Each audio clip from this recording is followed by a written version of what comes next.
In the first section, what we learned was that you can have a C corporation, an S corporation, and you can also have an LLC. The LLC can choose to be treated for tax purposes by the owners as either a C or S corporation or as a partnership. And we're also going to use a trust for certain purposes, as we'll get into later. So if you're just getting started, you're probably going to want to go with an LLC taxed as an S corporation.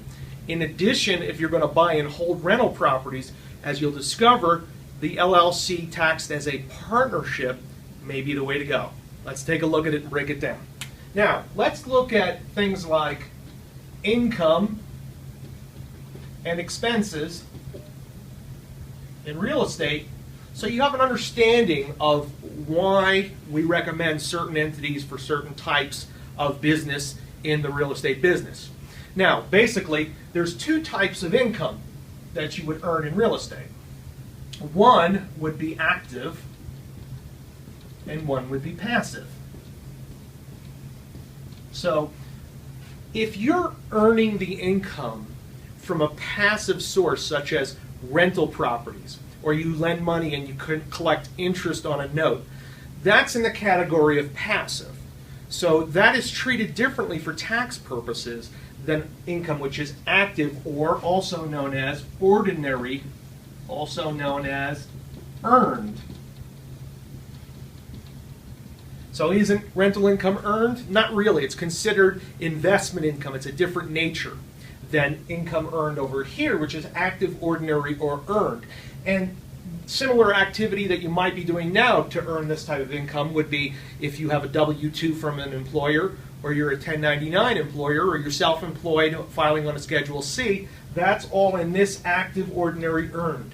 And the main difference between the two, the active versus the passive, is what we call FICA tax, which is also known as payroll or self-employment tax, which is a pretty big chunk that comes out of your income in addition to state and federal income taxes.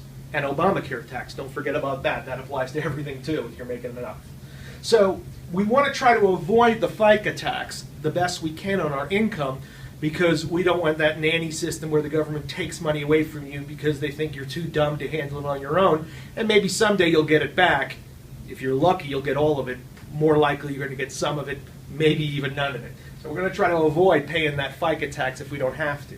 So if you're doing things like rentals, we want to go over in the passive category. And then over active, we're going to go into a different category, which are things like flips. So if you buy, fix, and flip properties, or you wholesale them, then you're in the active, ordinary, earned. Now the challenge is here, if the IRS tags you as what they like to call a dealer,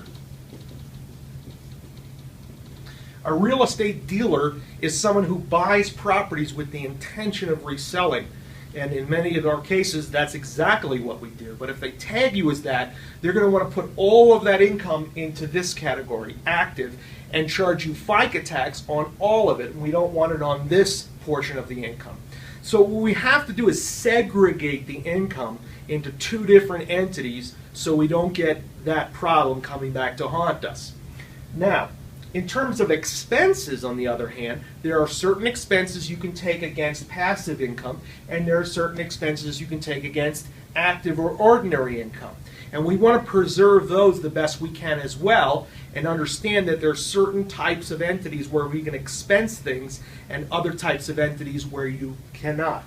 So the long and short of it, if we want to get right down to it, Bill, what is the bottom line here? Okay, let me tell you the bottom line.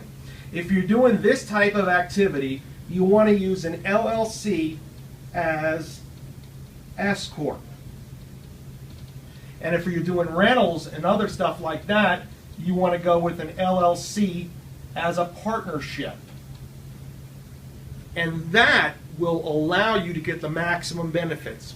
Income earned over here in your S corporation, yes, that is active and might be subject to FICA tax, but if you can expense a lot through here and get your net bottom line down to close to zero, then there won't be any tax to pay, because there's not much income. But even still, if you have some net income at the bottom that you haven't taken out, then you're probably going to want to go C Corp at some point anyway. But even if you have some income that you've taken out of here and don't want to get taxed FICA tax on, the S Corporation allows you to pass it through and eliminate most, not all, but most of the FICA tax. And you're going to get with your tax accountant to further explore that possibility.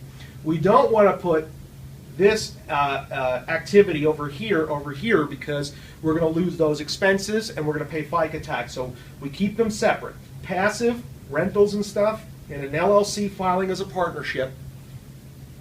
Ordinary active earned flips, wholesales, and an LLC taxed as an S corporation.